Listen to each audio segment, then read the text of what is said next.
let's talk misconceptions about weed and tobacco. So I'm going to talk from my own experience. Yours might vary, but this is my story and my experience with it, so I'm going to share it with y'all. So in elementary school, I was the type of kid that said, I'm not going to try drugs when I'm older. I don't need weed, I don't need cigarettes, I don't need anything to make me feel happy, because I can make me feel happy, right? And realistically, that is the thinking, that is how you should go about life, right? But as I got older and got to high school, fell in with the wrong crowd, felt antisocial and didn't want to be with the normal groups or the normal cliques, whatever, the sports kids or the nerds. So I was part of the group you could say were outcasts or loners, a few of the art kids, a little bit artsy, but we would leave at lunch and go smoke or go do other shit, skip class, not go to class, because school ain't gonna teach us shit that we can't learn ourselves out there in the real world, right? But it was that anxiety about life and how things are and all the people around. But that's all up here, right? That's all thoughts in your head. So I fell in with the wrong crowd and I started doing harder drugs, right? So in my pursuits of art and creativity, I would do these substances and tell myself, oh, it's going to make me more creative, or I'm going to have crazier thoughts than I would when I'm sober, or just smoking or drinking, whatever the case, right? So when you go down that path, then you think, oh, the shit I make when I'm sober isn't good enough. So then you almost have to use the drugs to be creative and make stuff, right? Now I'm at the point from doing those hard drugs alone and having long nights just thinking and feeling, I realize, why would I do that?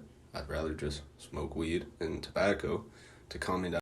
You smoke to calm down to get through the day, right?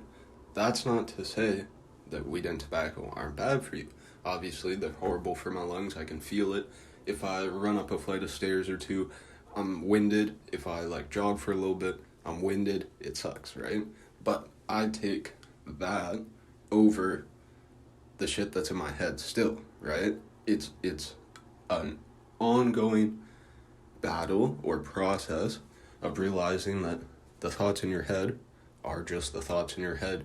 They shouldn't sway your feelings in a way that's gonna make you super depressed or gonna make you angry, because when you realize it's your thoughts that are making you feel this way, you realize oh, you can change your thoughts, or you can just step back and watch your thoughts. You don't even have to connect to them. You can just think, oh, there goes my brain thinking again, but I don't need to listen, So I'm in the point now where I do just smoke weed and tobacco and drink alcohol. That's it.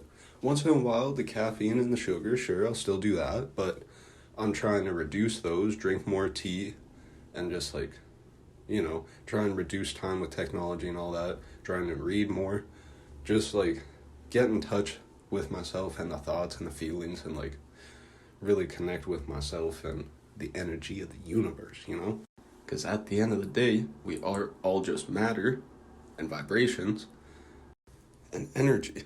And energy can't be created or destroyed, it just takes different forms, right?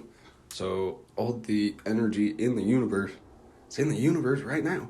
You know what I mean? So take it, harness it, turn it into the future you want, right?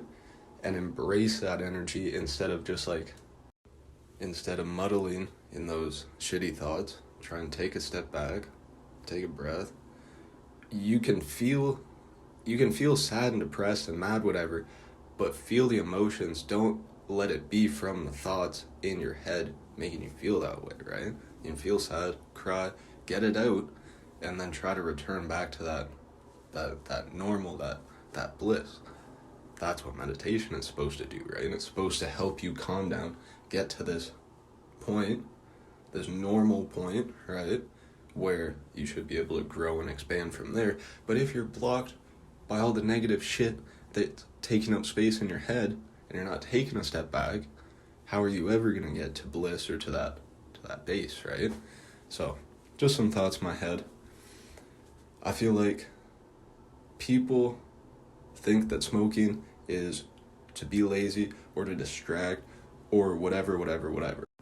But once you have these realizations, whether it's from life and experience, from psychedelics, from just smoking or talking to people, once you realize it, like, the world's your oyster, you know what I mean? It's not this thing that's holding you back. For most people, they use it to calm down, to return to this bliss, relaxed state where they can just process and go about their life, get through the day, you know what I mean? I know tobacco, the whole thing about it is that your brain stresses itself out to make you think that you need the tobacco. Oh, I need it, I'm dependent on it, I just need to smoke.